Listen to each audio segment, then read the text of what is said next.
ఎన్నికల్లో ఓడిపోయిన 2 నెలలకే వైసీపీలో భారీ కుదుపు వచ్చింది. రాజ్యసభ సభ్యులు, ఎమ్మెల్సీలంతా పక్కచూపులు చూస్తున్నారు. వేరే పార్టీలోకి వరుస కట్టేందుకు సిద్ధమవుతూ ఇప్పటికే అటు నుంచి గ్రీన్ సిగ్నల్ పొందారు. వైసీపీకి 11 మంది రాజ్యసభ సభ్యులుంటే అందులో 8 మంది పార్టీ మారుతున్నారు. మోపిదేవి వెంకటరమణ, బీద మస్తాన్ రావు తమ రాజ్యసభ సభ్యత్వాలను రాజీనామా చేశారు. వైసీపీ నుంచి కూడా వైదొలిగిన నేపథ్యంలో వాళ్ళు టీడీపీలో చేరబోతున్నారు.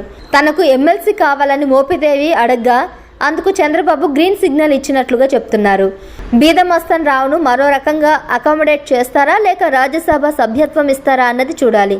ఎందుకంటే తనకు పదవులపై ఆశ లేదని మస్తాన్ రావు చెప్తున్నారట. 4 టీడీపీలోకి, మరో 4 బీజేపీలోకి చేరుతారని సమాచారం అందుతుంది. విజయసాయిరెడ్డి, వైవి సుబ్బారెడ్డి, అయోధ్య రామిరెడ్డి లాంటి వాళ్ళు తీరు ఇంకా తీయలేదు.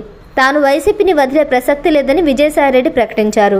అయితే అయోధ్య రామిరెడ్డి వ్యవహారంపై ఎవరు ఊహాగానాలు చేయలేకపోతున్నారు. విజయసాయి, వైవి సుబ్బారెడ్డి మాత్రమే పార్టీని అంటిపెట్టుకుని ఉంటారని విశ్లేషకులు వినిపిస్తున్నారు. జగన్ వెంట జంట కవులు మాత్రమే ఉంటారని లెక్కలేస్తున్నారు.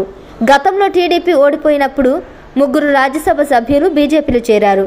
తమకు ఇలాంటి పరిస్థితి వస్తుందని జగన్ కూడా ఊహించి ఉండరు. నిజానికి ఇది జగన్ స్వయం కృతాపరాధమే అవుతుంది. పార్టీ నేతలు అసంతృప్తిగా ఉన్నారు. వెళ్ళిపోతారని కనిపెట్టలేకపోవడం అసమర్థతే అవుతుంది. ఎన్నికల ముందు, ఎన్నికల తర్వాత జనం వెళ్ళిపోతుంటే వారిని ఆపాల్సింది పోయి మీనమేషాలు లెక్కించడం నిజంగా వైసీపీకి దురదృష్టకరమే అవుతుంది. పార్టీ అధినేత కొద్దిగా చొరవ తీసుకుంటే నిలువరించదగిన వలసలను కూడా ఉపేక్షిస్తున్నారేమో అనిపిస్తుంది. లేదా పార్టీ నుంచి నాయకులు వెళ్ళిపోయే ఆలోచన చేస్తుండగా దానిని పసిగట్టవలసిన జగన్మోహన్ రెడ్డి నిఘా వ్యవస్థలు విఫలమవుతున్నాయా అనే అభిప్రాయం కూడా ప్రజల్లో కలుగుతుంది.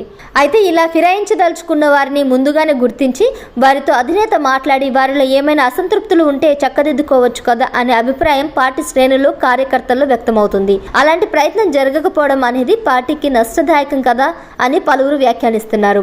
వెంటపడి పార్టీలో చేరిన పోతుల సునీత ఇప్పుడు ఎమ్మెల్సీ పదవిని సైతం వదులుకొని వెళ్ళిపోతున్నారంటే అసంతృప్తికి కారణమేమిటో అర్థం చేసుకోవాలి. మరోవైపు జగన్ నైజం ఏమిటన్న చర్చ కూడా మొదలవుతుంది. ఉండేవాళ్ళు ఉండండి, పోయేవాళ్ళు పోండి అన్నట్లుగా జగన్ వ్యవహరిస్తున్నారన్నది ఇప్పుడు వైసీపీలో జరుగుతున్న చర్చ. అది ప్రమాదకరమైన ట్రెండా కాదా అనేది త్వరలోనే తెలుస్తుంది. Please subscribe to KTV Telugu. KTV Telugu. KTV Telugu. KTV Telugu channel.